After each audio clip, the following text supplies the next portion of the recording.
Welcome, everybody. Steve Cady here with Nexus for Change and Bowling Green State University and the Change Handbook, which is a book that was developed, co-edited with Peggy Holman and Tom Devane in the late 2000, like 2007-8, which led to Nexus for Change being formed, which is a organization that brings people together from around the world that use collaborative processes and technologies and approaches to help create better organizations, better communities, and help us all work together in more wise and smart ways. And I'm really excited to have Bob here. So Bob's from Owens Corning. He's a good friend of mine, and you all saw his bio. He's a diverse young man, and we're gonna jump in and learn a little bit more about 10 leader requirements to drive business results. And Bob is Vice President of Human Resources and Business Integration at Owens Corning. So Bob, tell us a little bit about yourself and why this topic is important to you. Well, I'm probably one of the odd people that actually knew they wanted to go into human resources or organizational design, even going back to high school. I was fortunate to go to high school in the Cleveland area, and we had a junior achievement program there. And the business advisor, for those that are familiar with junior achievement, that did the teaching was the head of HR for SeaWorld of Ohio, and I said, I want to do what he does when I grow up. And so for those of you that get to volunteer and be with kids, you never know what type of role model you might be. You might encourage someone to go into their next career, but I've always been fascinated with organizations and how to get higher levels of performance from organizations, whether it's athletic teams or community groups or for-profit businesses, and that's always been an interest of mine. And I've been fortunate for the past 20 plus years to be in roles where I can either acquire, develop, build teams, and drive higher levels of performance. So that's what gets me up in the morning, gets me excited, and I'm happy to be here today to share some of the experiences that we've had at Owens Corning around how we've built the talent in our organization and the leadership capability to really drive high levels of performance that we're quite proud of. So thanks for the invitation, Steve, and opportunity to be here today. Yeah, that's great. And Bob, what I was really impressed by is the diversity of your organization in terms of its recognitions. And I think you're going to talk about that in a minute. And I'm really impressed by that. And so as we move into our conversation, I think what we're going to do is we're going to spend some time really going through what you've accomplished at Owens Corning, how you got there, and the role that the program that you have developed and have been running at Owens Corning, how it's had an impact on the organization in really important ways through the lens of leadership. In addition to that, for everybody out there, we're going to have some poll questions. We're also going to have an opportunity for someone to get some free consulting from Bob, call it shadow consulting. And so I'm going to be looking for someone out there who would like to bring an issue to Bob or bring a challenge or bring a situation to Bob that he could help you with. We're also going to give you some time. So I'll be looking for people out there, particularly if you're in the chat room or in the question on the GoToWebinar control panel, you can pose your question in there, and I'll be looking for somebody. And as we get towards the end, I'll pause and bring someone in. The only requirement is that you got a headphone or a microphone and a speaker, and you're in a quiet place. And as long as we don't have reverberation, we're good to go, and we can have some shadow consulting for you. So let's jump in to the chat room question, which is, what's bringing you here today? So I'm curious out there, if you could share the question in the chat room or share the question in the GoToWebinar control panel. And some folks out there have said,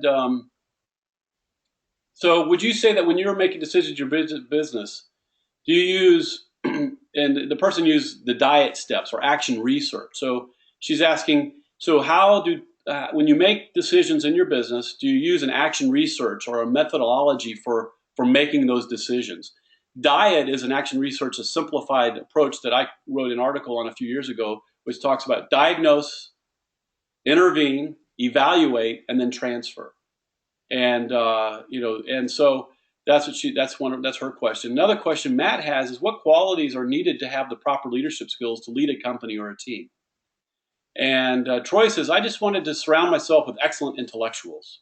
So we're Troy's intellectual peers. So we're flattered.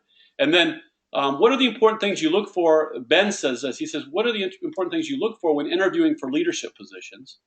And that's really cool because you know that's coming up for sure in today. And Caitlin asks, did you find yourself having to move around to a lot of different companies to land yourself in the leadership position you have now? And Emily says, what are good entry-level positions to get relevant experience with a degree, since so many positions require a few years of experience? And Emily says, I'd love to hear about the qualities that you look for. So those are some of the questions that are out there. I'm going to look here and see if we got any questions in the control panel. Diane says, do you believe that EQ is the most critical leadership competency? And Joe says, can you put the chat room link back up? Oh, okay. Well, it's right there on the front of you right there. If you can't get in, Joe, you can just use this right here. I'll be looking in here for it as well, okay? So those are some of the questions that people are bringing today. I think the session today is going to look at those things. Any quick reactions to that? Because I know you'll be getting into a lot of this stuff throughout. Yeah, no, those are great questions. I just would ask you, Steve, as moderator, to keep me honest. If I don't touch on any one of these, you make sure we circle back and talk about them. I think definitely on things like the interview questions, EQ, top priorities in terms of leadership capabilities. We'll definitely touch on those. I have some thoughts on kind of career management, and I think that was a theme of a couple questions there as well. How you get entry-level experiences or how you move around. And then I can share a bit of our framework in terms of how we go about identifying strategic opportunities and addressing those. It isn't specifically the dyad method, but we do have a strategy evaluation methodology that we've been using, and I'd be happy to share that as well. Great. Okay. Sound good? So let's jump in. Okay. Well, great. For those that don't know Owens Corning, I thought maybe I'd just spend a couple minutes to, briefly share who we are. We're actually somewhat of a quiet company. We're headquartered in Toledo, Ohio, so there's this Midwest element of us that we don't go out and brag too much. So you probably don't see a whole lot of webinars like this or other flashy things, but we've been in business for over 75 years, and we're in the Fortune 500, and we've been every year since that rankings have been created.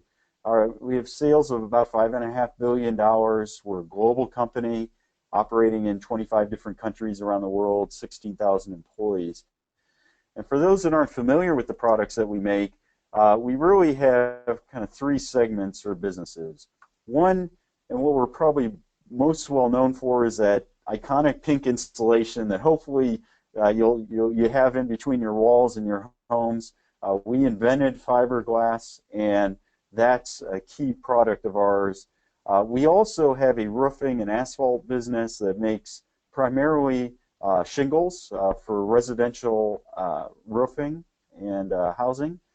And then also we have what we call a composites business, which takes the fiberglass technology and uses the great properties of fiberglass in different ways to make products better, either stronger, corrosion resistant, lighter, more fuel efficient, etc. So what I really feel great about Owens Corning is, it's a company that makes the world a better place. We make products that add value to the world, and that's something that, from an employer branding perspective, we really talk about a lot and rally our employees around. So that's a little bit about who we are. Maybe, Steve, if we go to the next slide.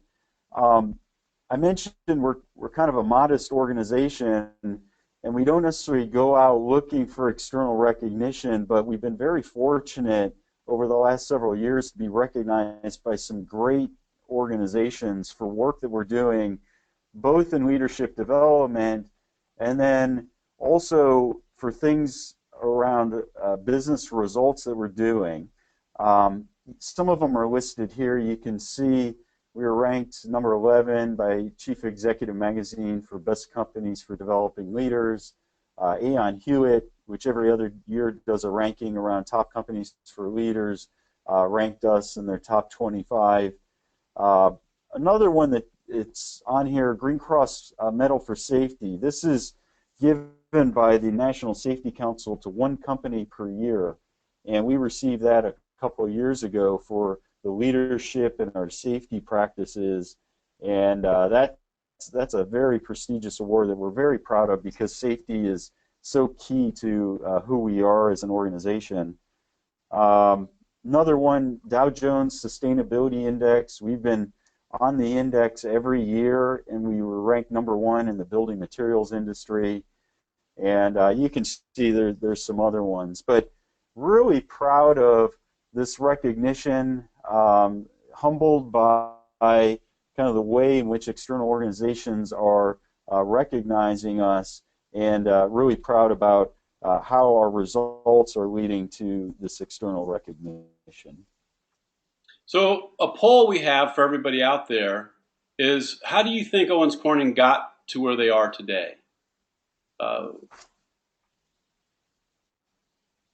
on your screen is popped the poll, and if you could just take a minute and pick your one. What do you think is the most important thing of these that led to them getting to where they are today?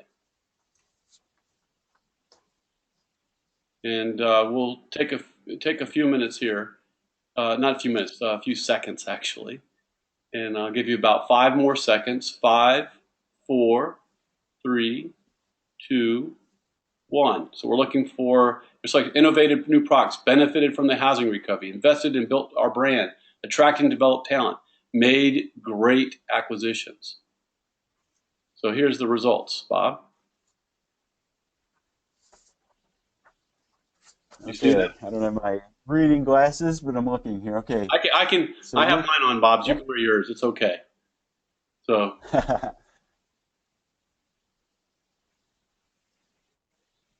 So do you see that? Yeah, okay, so it looks like attracted and developed talent is 40%, the highest response rate. Innovated new products at 32%, and invested and built our brand at 28%. And no selections for our success coming from benefiting from the housing recovery or macroeconomic growth, and none from making great acquisitions. So, I mean, it's a very interesting response rate there, and the number 1 response around attracting and developing talent is probably what I would mark as kind of the number 1 key to what's led to our business performance, and hence kind of the focus around leadership capabilities. I do think some of those other investments have really helped, in terms of kind of innovating new products, which we certainly have, and focusing and building our brand. I would say, though, it really all starts with talent. Having individuals understand our purpose, having individuals that generate ideas around what we should pursue, that identify the right strategies that can lead to some of those other actions. But it really started with a focus around talent. And maybe, Steve, if we go to the next slide, we didn't start from a great place. I mean, to be quite honest, our change really started in the 2009 and 2010-ish period. Slightly before that, Owens Corning had emerged from bankruptcy that had to do with some legacy asbestos litigation that we resolved. And we really had to go through a rebuild of the company, and it wasn't from scratch because you already have an existing organization, but we realized that we didn't necessarily have the leadership and talent required to grow the company in the way that we wanted to. And I'm going to share a couple slides of looking at some historical labor data around what was going around in the market at that time. I think we can all recall back, 2009, 2010, really chaotic period in the marketplace. We were, in the heart of the recessionary period. A lot of employees had been laid off from different companies. And here you can see during that period really a steep drop in kind of the employment base, right, and the change in total non-farm employment. And this is data from the Bureau of Labor Statistics. But what's been happening over the last several years is that there actually have been more job openings than hires. Actually, we've seen that threshold just cross over in the 2015 time period, but the economy quickly picking up. And so the war for talent really was heating up over this period. I think I might have one more slide on that, Steve, on the next one there. Yeah, and here you can see where the number of unemployed workers per job opening was steadily declining, going from the height of 2009 of 6 unemployed workers per job opening to one for one here in the last year.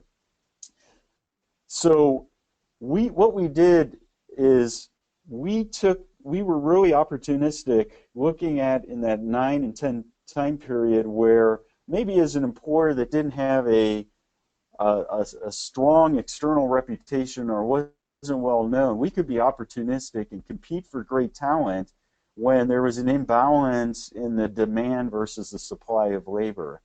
And we took that as an opportunity to bring in some significant leadership talent that has come in and done really great things at Owens Corning.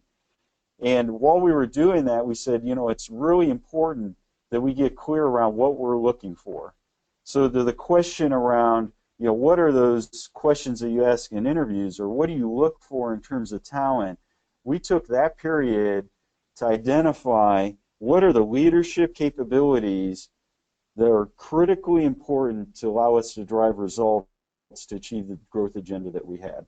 Yeah, and Bob, I think if I could ask here in the chat room if you all could help us out and create an engaging conversation here with you all. What are the elements of great leadership that you all see? And so in the chat room, if you could take a minute to describe from your expertise, your perspective, what are those elements of great leadership? You can do that in the chat room as well as in the questions under the GoToMarket control panel. And I'd love to hear about your thoughts. Maybe a person that exemplifies that, or a story or an example would be great as well.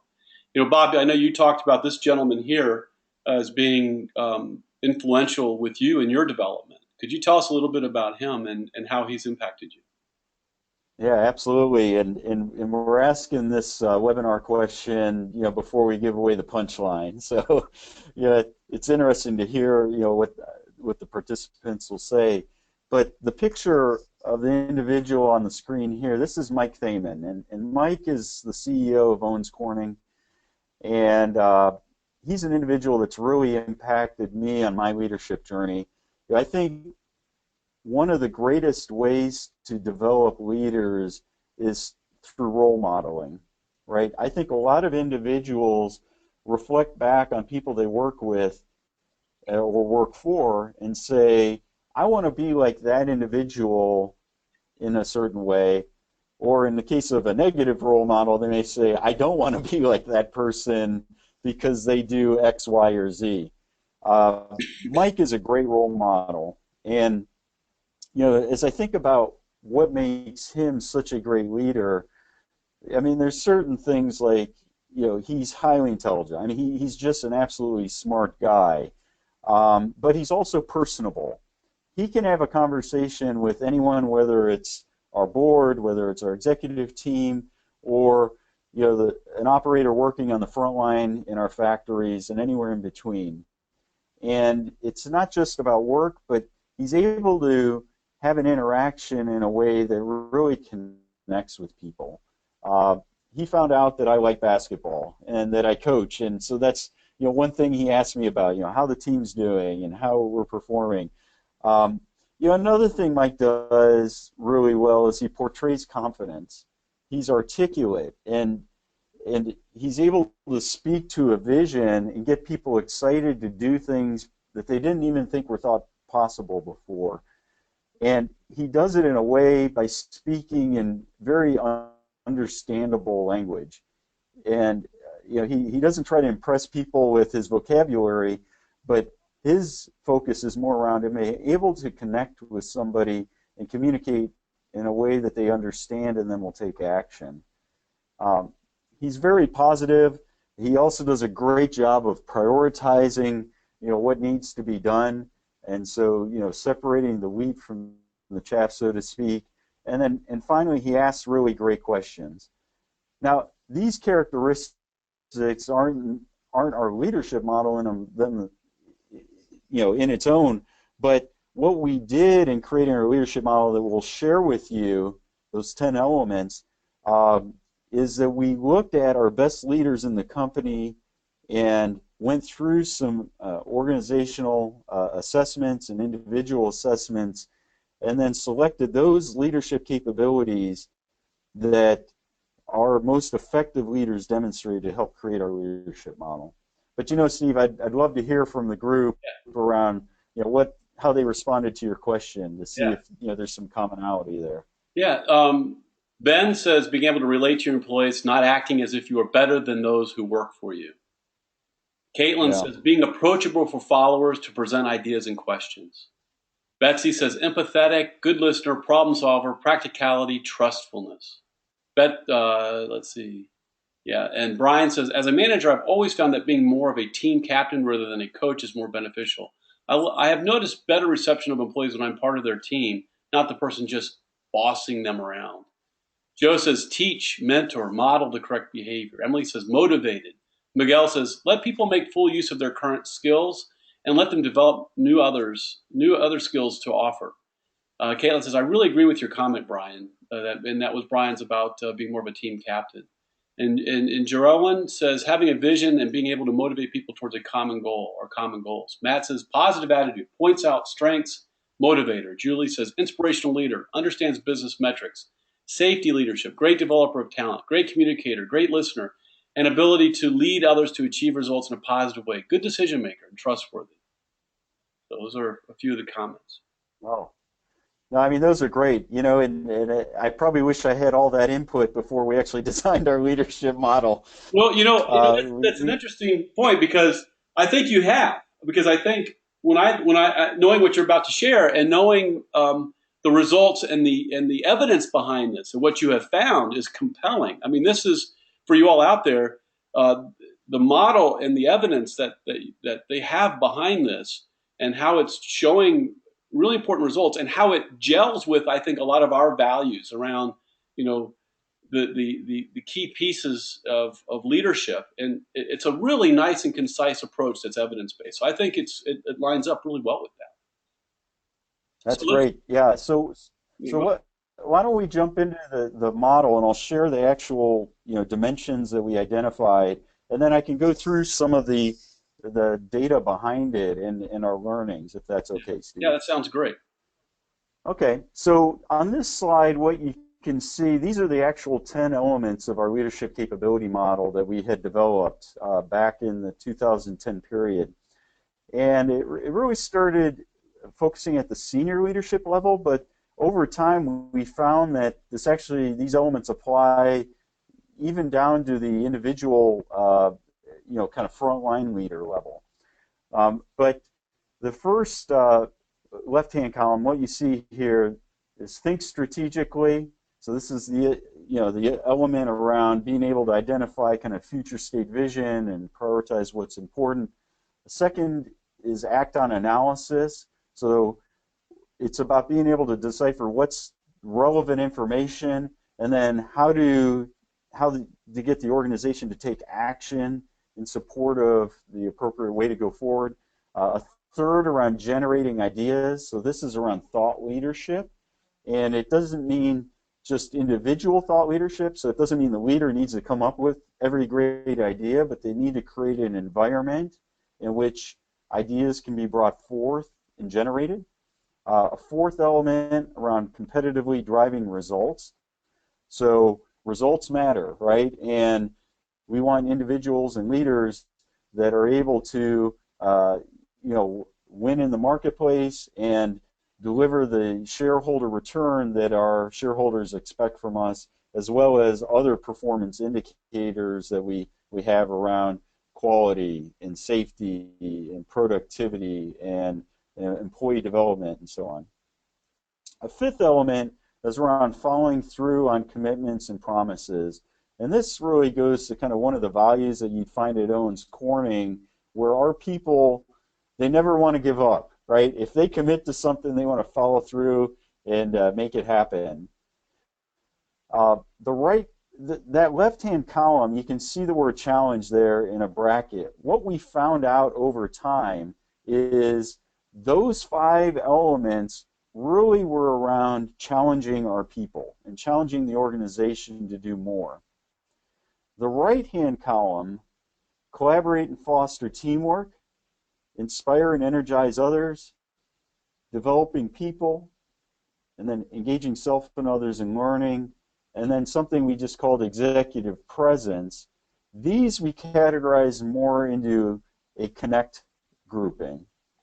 And what we found is that our best leaders not only challenged employees to do more, but they are able to connect in a way with employees so that they wanted to do more.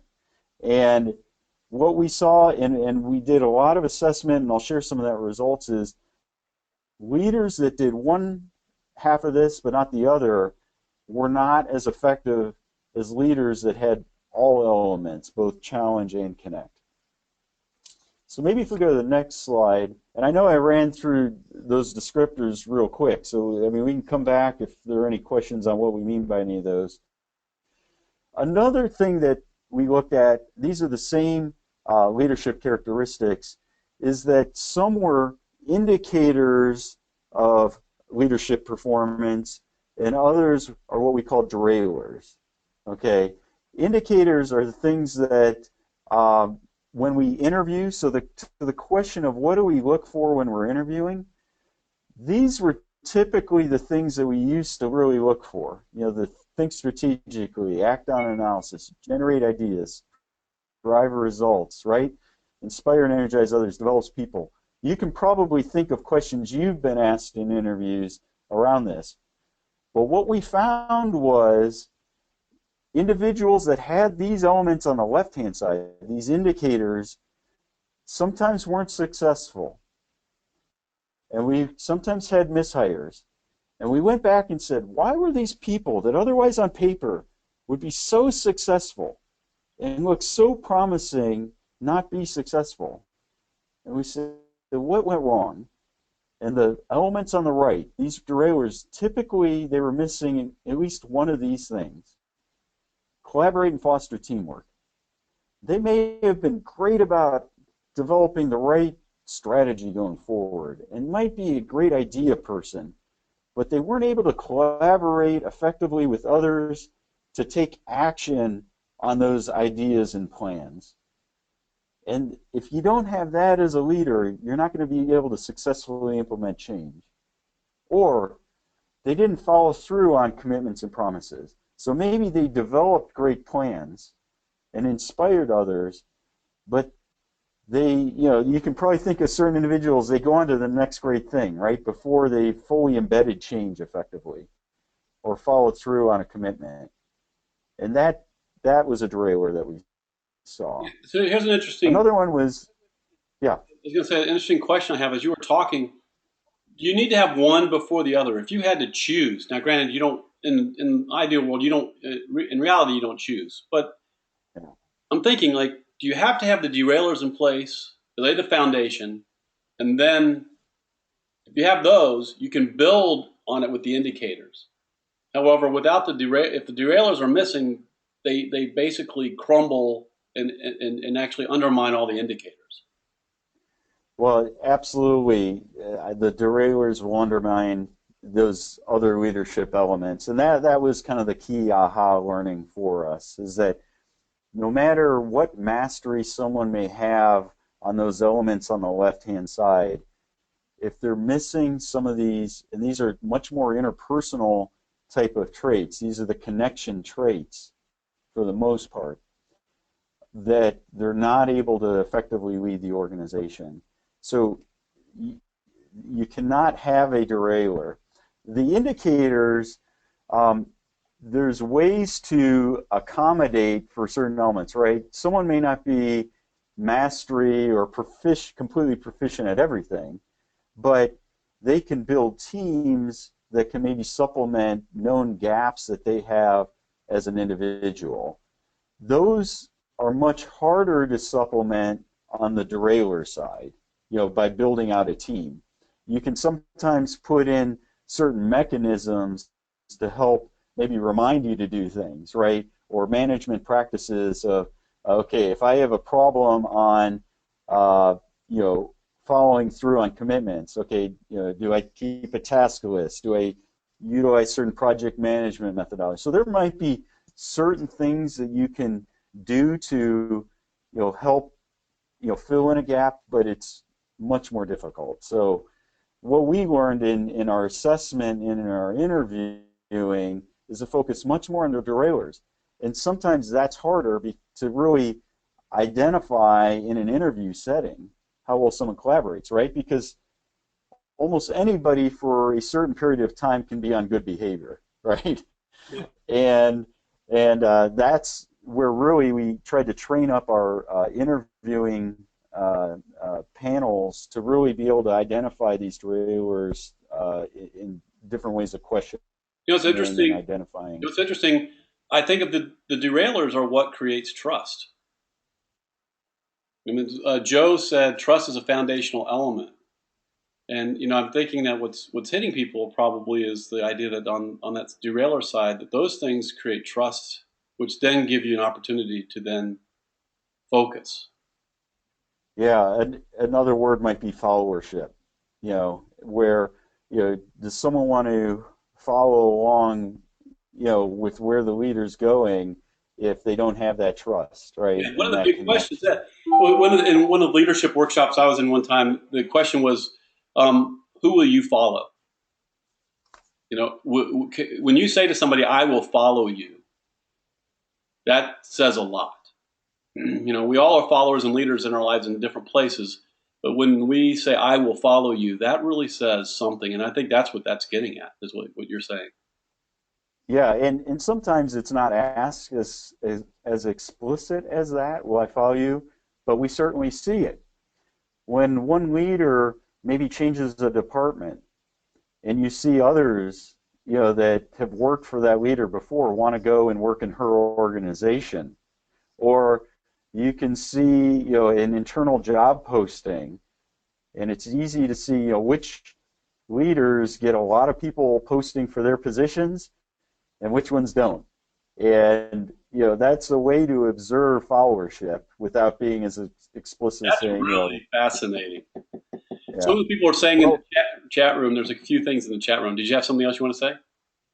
I was just going to share some data that actually we saw behind this of what our employees actually thought of their leaders. But if there's something relevant in the chat room, let's talk about it now. Is this what you were talking about here, the slide? Yeah, Yeah. So I'll just tell yeah. you what some people said here while that slide's sitting there. Is wondering if Bob had one or two favorite questions he likes to ask during interviews for leadership roles that end up providing the most useful insight. Well, that's the cliffhanger, folks. That's his last kind of tip for you all. He gives you his litmus test. So he's going to be sharing that with you at the end. Emily says, what kind of questions do interviewers ask to figure out if you obtain those derailers? And then Joe says, go ahead. What were you going to say, Bob? Oh, good. And then Joe says, without trust, there can be no learning. You cannot learn from a person that you do not trust. Amen. I mean, that's absolutely true. And as Steve mentioned, I'm going to go through a series of kind of questions or things I think about against each leadership element at the end. But uh, one area in particular, or one question that I do like to ask or delve into is around conflict. So I do ask people to share an example of a time when they were involved in some sort of conflict and how do they work through it. And I mean, conflict exists in every organization, and conflict is not inherently bad. I mean, Right. it can be a good thing, but that's a question where people can open up a bit about how they act and behave, and it isn't. I don't get as many canned answers when I ask that question. The other thing I would say is to really get into the derailers is it's not necessarily the first question, but it's how you probe afterwards and how you follow on to, an area that you're experiencing, and you're asking about how people thought about it, or what, explain how someone reacted negatively to what you were proposing, and think through kind of your change model, right, and the steps that you go through and change, and you can turn those around into questions that really get into identifying how people interact with others to solve problems or drive change. Right. So you want Great to, questions. So this slide, actually, if you go back here, go back to the yeah. data. Yeah, this I thought the group might find interesting. This is data from two different sources within Owens Corning. On the left-hand side, you'll see employee rank in red. And on an annual engagement survey, we asked our employees to take 9 of the 10 leadership capabilities. You don't see executive presence on there because we thought that might be a little bit nebulous to ask employees about. But the other 9 elements, and we asked our employees to rank order the degree to which their supervisor demonstrated those 9 leadership elements. And you can see in rank order in composite how our employees assessed our leaders. So they said, think strategically. That's the leadership capability that our employees see our supervisors demonstrate the most, followed by driving results, acting on analysis, and so on, all the way down to developing people, engaging self and others as the leadership characteristics that they least demonstrated. So this is, early on in our change around when we were developing our leadership capability. The second set of data is assessment data in the gray bars. This is a different source. This comes from executive assessments that we did with a group called Psychological Associates out of St. Louis, Missouri. And this is a battery of tests. It's personality tests, it's cognitive testing, it's a whole battery of tests, but it measured the same 9 leadership capabilities. And you can see those that scored the highest competitively drive results, followed by acting on analysis, generating ideas, think strategically, follow through on commitments, all the way down to develop people. What we found interesting, so we were trying to validate our leadership capability model, but 2, we want to see what was the area that we needed to focus on the most. And what we found interesting is we put these 2 sources together is there was a lot of similarity. The 5 highest ranked elements in each source were those challenge leadership capabilities. Remember we had the groupings on the other page? Those top 5 on both were the challenge groupings. And yeah, the one more slide back. There. Think strategically, act on analysis, generate ideas, competitively drive results, follow through on commitments. Those are the challenge elements. Those were the 5 highest rated on both what employees, how they viewed their supervisors, and what the independent leadership assessment data showed. Yeah. So what I found interesting, Bob, here is that you first had people rank them, and so now you listed the rank order, and then second, then you assessed the frequency with which the leaders exhibit that. So you have 2 sets of data here, and you can kind of see what you're saying is making the connection between the two, which I think is pretty compelling and interesting. Yeah, yeah.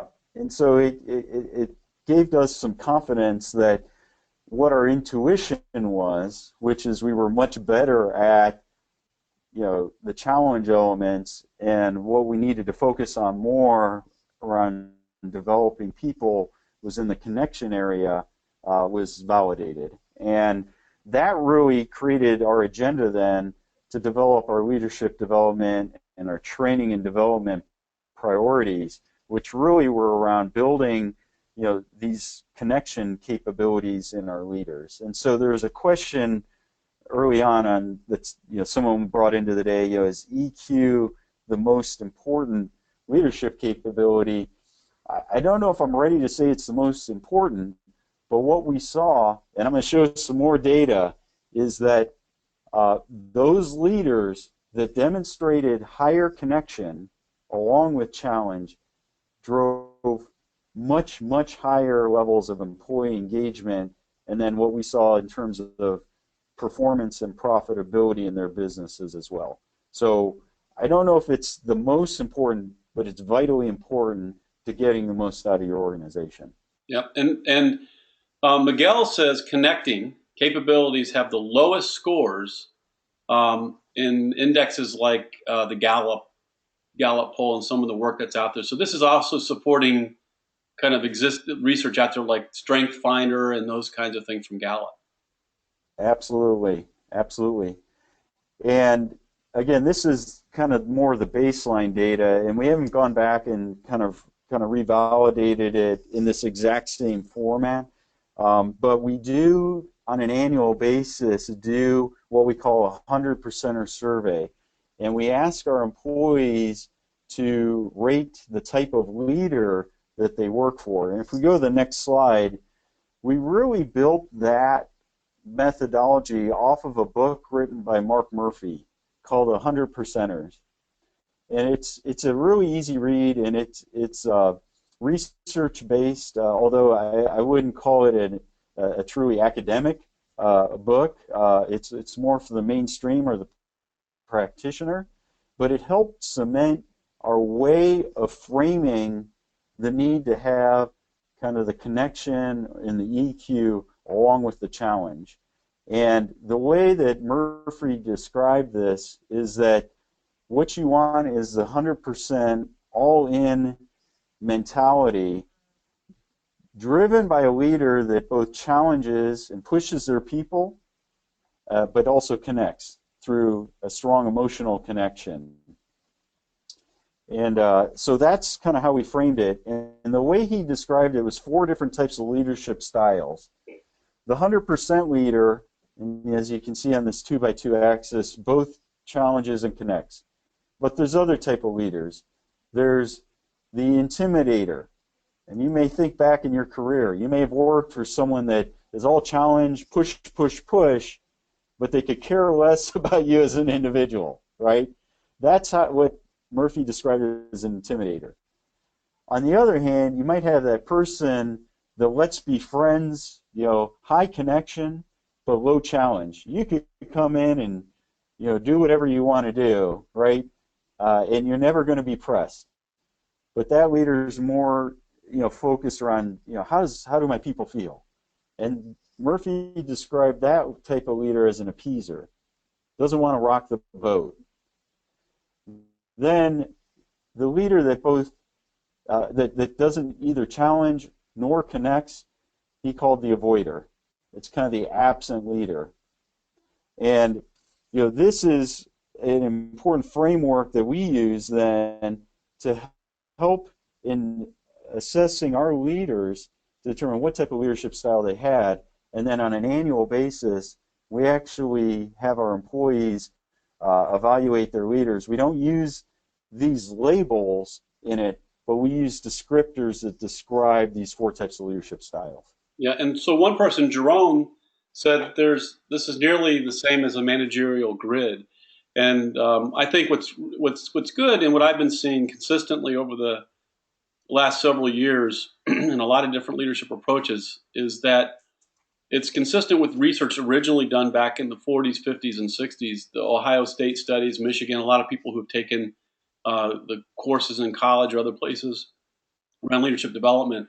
And essentially all the different research around the world coincides back to there's a focus on the task and there's a focus on the relationship. And looking at how leaders deal with those two polarities, how much task, how much relationship to focus on. And the research is real clear that when you focus on both task and relationship, you have the most consistent success. And the managerial grid offers that sometimes it's okay to be an appeaser. Sometimes it's okay to be an intimidator, meaning that sometimes you can just stop the relationship focusing purely on the task, and we're going to get stuff done, and you got to make decisions. And there's certain situations which it's appropriate, and there's certain situations in which the appeaser is appropriate, and sometimes there's situations which the avoider is appropriate. In general, the research says that almost all the time, the 100% leader quadrant, that is the most appropriate, and that's the most effective consistently over time. Yeah, I would agree with that. And then, there's situational elements when you may have to modify your style, right? In a crisis situation, sometimes, kind of the challenge or kind of command and control type of style may be more appropriate. Maybe when you're in a kind of a early stage innovation side, I mean, you want to be much more in a kind of questioning state, versus a command and control state. So there might be a situational element, but definitely what we found is over time, the 100% leader approach does drive the best results. And I know you had a question I think you wanted to ask the group, and then I can come back and share some results that we've seen over time from some of our survey work. So for you all out there, where do most leaders reside from your experience? Leaders that you've followed or been led by, or leaders you've worked with? Where do you think most people reside from your experience?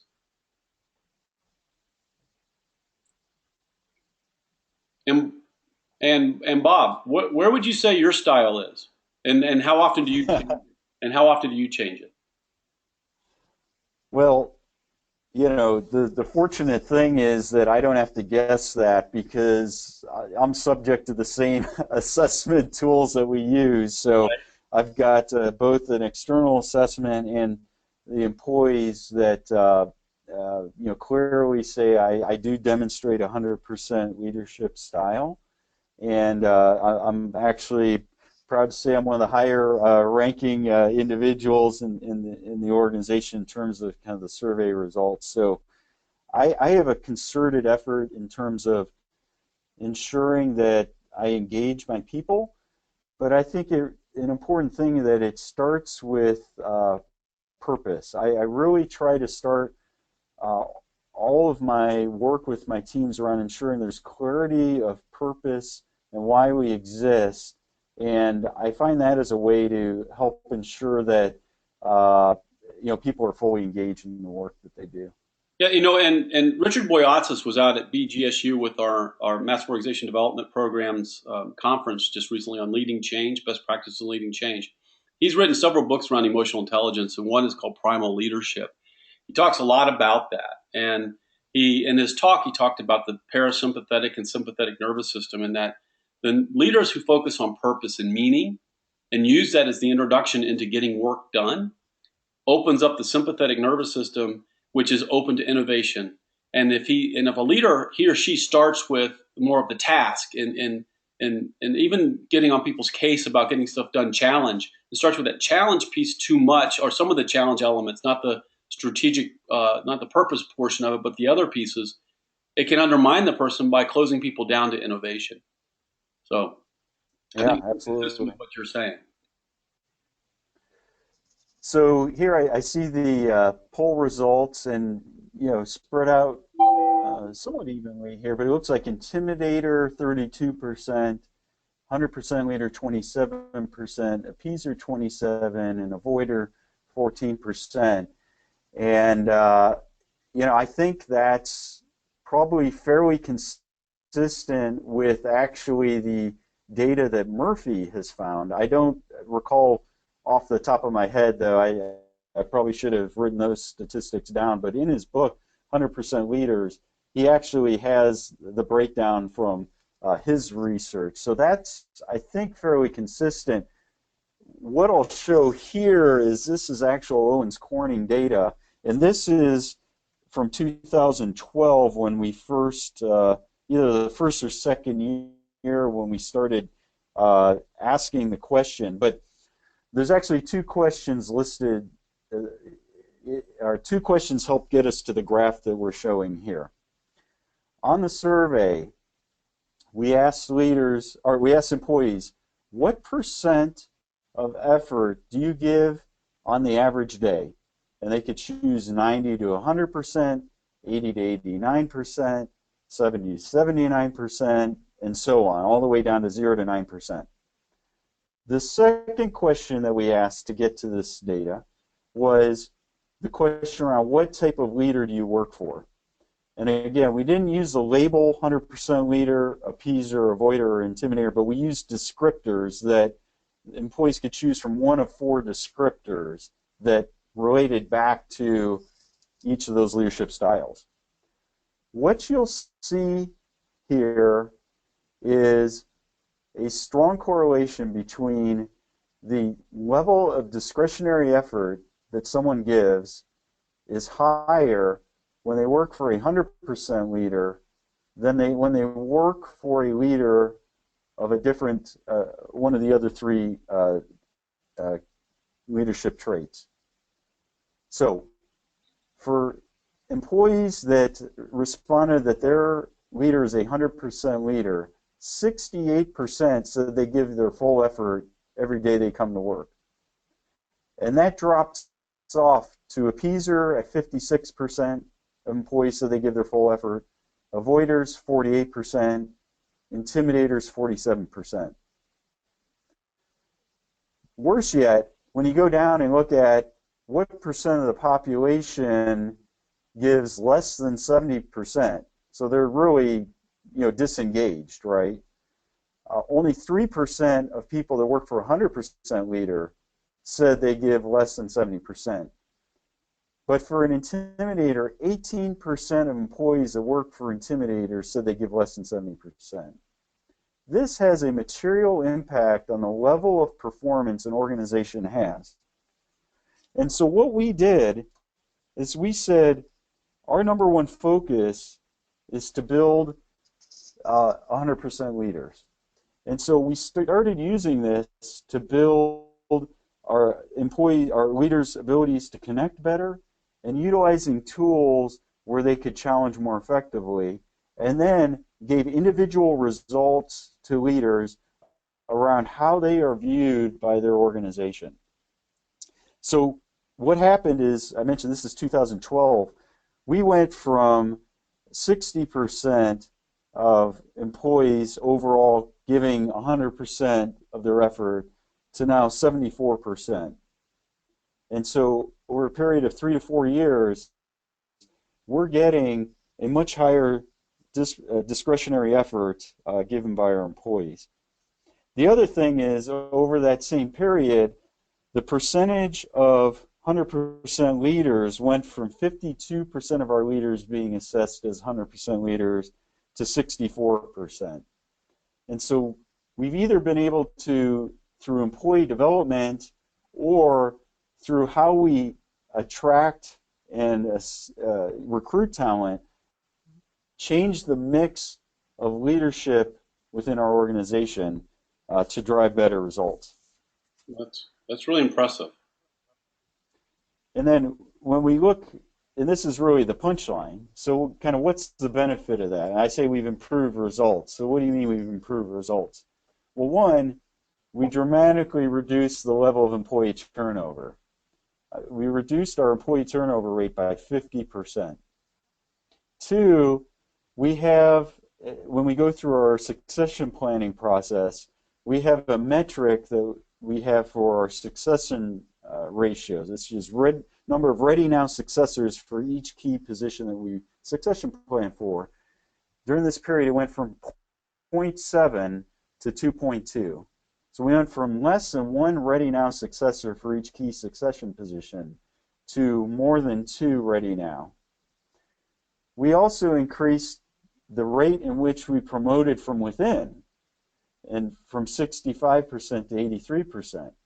And I think we all know that when we promote from within, you have a much higher success rate of people being successful in the role than when you hire from outside. There's just a certain unknown when you hire outside. I mentioned being very proud of the Green Cross Medal for Safety award that we were given. We were able to improve our recordable incident rate performance 11 consecutive years. And just to put this in a frame, when we started on our safety journey, we had 1,133 recordable injuries in 2002. And in 2016, we expect to have less than 80. And when you think about the work that you do and is it having an impact on people's lives, the most fundamental thing is, to be able to go home from work in as good a shape or better than when you got there, that's something that we feel very proud of. Now, our journey and our goal is 0, but we've made a lot of progress to get there, and that only comes from good leadership. We've also been able to commercialize a bunch of new innovations as we transform our market, and that has directly correlated into improved financial performance. We improved our earnings by $162 million and our revenue by $350 million since 2010. During that period, we initiated a dividend, a quarterly dividend. So that's something that our investors care about, and because of the financial performance, we've been able to do that. And then also important is we've been able to take advantage and acquire new companies because of the leadership capability. Our board has confidence that we'll be able to effectively integrate new companies into our business, and we've also been able to invest in new manufacturing facilities. So this journey that we've been on, from having talent that we knew was not enough to go execute our strategy, to now seeing that we've got the leadership capability to actually execute our strategy and then challenge yourself to go beyond, has been very fulfilling. And those leadership characteristics, those 10 leadership capabilities that we talked about, are the foundation on which we build how we attract, develop, grow, and retain our talent. It's the foundation of the talent management strategy that we built. That's awesome. And been some interesting discussion in the chat room. Joe said, so there's a few things. Gallup's question 12 have a lot to do with supervision and leadership of their teams.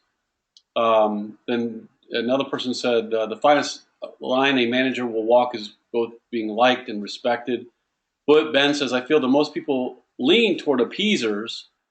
They believe that if they focus on keeping their employees happy, that is the best way to motivate and overlook the fact that they need to show that they are in charge. Todd says, I feel like it is difficult for a manager to be 100% leader whenever their meeting load is over 4 hours a day, so you don't have time to interact with employees as much. And so I'll stop. There's a couple more. Do you have any thoughts on those comments? Any reactions? Well, I think they're great comments. The one, maybe in terms of the meeting load, I think beyond providing purpose, one of the other really important things a leader needs to do is create appropriate space and prioritization. I think one thing I talk about is an execution zone. And in coaching that I do with leaders, sometimes they'll be weighted much too heavy towards operational activities and not thinking about the strategy, or they'll be focused way too much on strategy and not focused enough on operational elements in the day-to-day to get things done. And the execution zone is finding that right balance between strategic and operational. And it varies by role, and it might vary by where one is in the performance cycle of the business. But it's important for the leader to reflect back and say, where do I need to play? What's most important? and constantly think about what do I need to take off of my employees' plates so that they can be most effective, and how I reallocate resources. One of the questions at the beginning, I think it was the dyad question, we use something called the Choices to Win framework. And it's from a book called Playing to Win, written by A.G. Lafley, who is the former chairman and CEO of Procter & Gamble. And then there's another writer, I can't remember his name, a consultant who worked with him on it. But it's a framework for decision making and strategic planning. And one of the foundations of it is you need to make choices. You can't do everything. So it starts with identifying, where do you need to play? So how are you going to differentiate your business or your function or your unit that you're leading? And so where do you play, and then how do you win?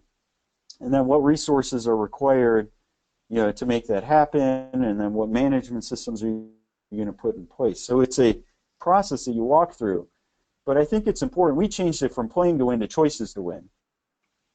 And the reason we like the word choices is because there are limited and finite resources, whether it's financial, time, people, share of mind, whatever it is, resources are limited and finite. And so you need to make a choice around what you're going to do and what you're not going to do in order to achieve your desired outcome.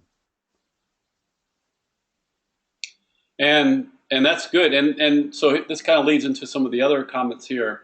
It says the survey makes a lot of sense. 100% leaders where you want to be. The Gallup also said, that the Gallup poll shows that approximately 70% of employees in the U.S. are either disengaged or actively disengaged. And then Matt says, congratulations to Owens Corning, doing business the right way. Very impressive with all the work they put in and changes they've made. Miguel says, that's right, Joe, according to the Gallup survey. And Joe M says, great safety numbers. He's a safety specialist. I know him. And then Joe says, I was told that in order to have meetings at Owens Corning, you must have an agenda. Otherwise, attendance is not necessary. Is this still true? Oh, I don't know about that one. I don't think that's a written rule, but I think it's an expectation that out of courtesy and respect, that if you're going to ask for someone's time, that you take it, good advantage of it, and you're well organized and prepared. Now, in any organization, there's a hierarchy, right? And if you're asked to attend a meeting by your boss, you're going to attend it, right? And so I don't think those meetings are optional, but I think there's certainly an expectation that we're respectful of people's time and prepared in how we're going to conduct business. On the Gallup data, around levels of engagement, and I mean, just think about the wasted resources. If 70% of an organization is disengaged, and one of the highest costs of any organization are salary and benefits, there's just a huge amount of discretionary opportunity that's left on the table.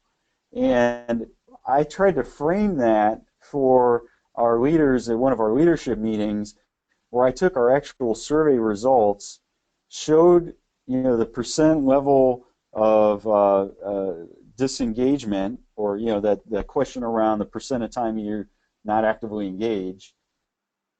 I multiplied that then by our annual wage rates and said, this is the cost of engagement or lack of engagement. And it was an eye-opener. I mean, you're talking in the many millions of dollars. If you can raise that level of engagement, even by a couple percent, who knows? That might be your next breakthrough idea that comes through. Or it might be that next injury that you can prevent. Or the improvement of quality that's going to help you retain a customer. It makes a big deal. And we said, let's not take for granted the role that a leader has to impact an individual's life. Yeah, and for those of you out there, who's up for a little shadow consulting from Bob. If you raise your hand in the control panel or pose a question in the box, I need one person. I just want to bring one person in to chat with Bob live about something that you're doing, a consulting project or leadership project or something along those lines that you'd love to get a little feedback on directly on what you're working on. And so while I'm sussing that out with everybody out there, and you can just raise your hand, and you just need to be in a quiet place with a microphone and speaker, or you can, and then we can bring you in. So with that, I've got some another question here. Somebody brought this. Um, Eric says, would you say Owens Corning has leaders with expert power over attributed power? As in, are there some employees who may lead due to their knowledge and skills, but may not hold a traditional position of power? Absolutely, absolutely, and that's why our leadership model isn't only targeted towards formal people leaders. We've got positions in the organization of individual contributors that definitely have leadership roles in the organization, even though they may not have direct reports. It's also why in our annual, we do annual performance reviews. I know there's a lot of debate in industry now whether that's something that should be done or not. We still do it. But when we do our annual reviews, we don't look just at results, but we look also at impact, behaviors, and talent. So there's 4 criteria that we look at. Results, obviously, did someone do what they said they were going to do? But then we look at, okay, what's the impact of that? And what type of behaviors did they demonstrate, and is that repeatable? And then talent is the 4th one. Regardless of whether someone reports to them, they have skills and capabilities and knowledge that they can help teach and grow others and influence. And we hold non-people leaders accountable for growing the level of talent in the organization just as we would individuals in formal leadership roles. Yeah, and good question. Yeah, and Lena says was talking in terms of her values, what she sees in leaders, that strategic perspective and vision, and a good listener and communicator at all levels, high integrity, accountability, flexibility, and so forth, and engaging employees and stakeholders, etc. Those are the things that are important to her. She just brought that up. And let's see. Let me see here. I think that's it there. I'm looking here to see if you have anything else. So I'm looking to see if anybody wants to come in live, and I'm going to bring you all in live. We're getting close to the end, so I'll wait to see if someone does it. We've got some stuff to talk about. I want to go into litmus test, but if someone does raise their hand, I'd like to bring you in live, and we are going to go just a little bit longer, and we'll be done maybe 5 more minutes. So I'd love to hear what your takeaway is from today's webinar in the chat room, and what is something you're going to do differently based on what you learned today. And so again, what are your takeaways, and what is something you're going to do differently? I'd love to hear that in the chat room. If someone's willing to come in live, let me know. You can have a chance to chat with Bob live. No video, so I know a lot of you weren't planning on that, so you won't be on video. And we'll go to the final punchline. This is Bob's book that he's about ready to write, that I'm going to encourage him to write. It's called Bob's Litmus Test. And why don't you take us through this, Bob? This is really, I think, pretty cool. Well, thanks. Yeah, I appreciate that. I'm not going to write a book, Steve. That's not in the to-do list. Okay, I'm gonna pester you a little bit over time. All right. Well, in terms of I think the question that was asked earlier, what are interview questions, or what are the key leadership requirements? Here, in my own language, this is what I look for when I'm assessing talent or interviewing talent. And this isn't the Owens Corning formal leadership model, but in my own words. When I think of thinking strategically, I'm looking for people that create a sense of purpose beyond what's known today. When I think act on analysis, what I would hear is, can they connect the dots and then determine what action needs to be taken, right? Can they connect the dots from a whole bunch of different information? Around generating ideas, I look for people that make the whole room smarter with their presence. By the way, the environment they create, the ideas, the questions they ask, the ideas that they themselves generate, do they make the room smarter? or on driving results, I look for people that have a track record of outstanding performance. I'm a little bit of a believer that past performance is a good indicator of future performance. I'm a believer in the saying, if you want something done, find the busiest person, because they find a way to get things done. Uh, Follow through on commitment and promises. Are they the go-to person? Are they the person that gets things done that everyone can point to and say, yeah, that's the person that makes things happen? Collaborate and foster teamwork. My litmus test would be, do they connect well with others, and do they put the company needs or the organization's needs ahead of herself? Those are individuals that tend to be better collaborators. Inspiring others. Do they create followership in a winning spirit in the organization? Those are individuals that inspire. On developing people, do they assemble great teams? When you look at a person's teams, are they constantly have winning collections of teams and a great ensemble cast? Engage self and others in learning. Do they act on curiosity? And do they spend more than just a little bit of time coaching others? Those people that are naturally curious, constantly asking questions, constantly coaching others, they're engaged in their own development and others. And then finally, on leadership presence, are they the role model? Are they the individuals that are seen as the role model? When someone, maybe in a talent review, asks, who's the best at this, that person's name constantly comes up. So, again, this is not an academic or a scientifically proven model, but these are the things I would look to when I'm looking at a calibration session and after an interview, or when I'm doing a talent review, in terms of things that would be my litmus test in terms of whether people are demonstrating these 10 leadership capabilities. Yeah, that's great. And a few people out here talking about a few things that they're taking away from this. I think in regard to these questions here, let's see here. One person said,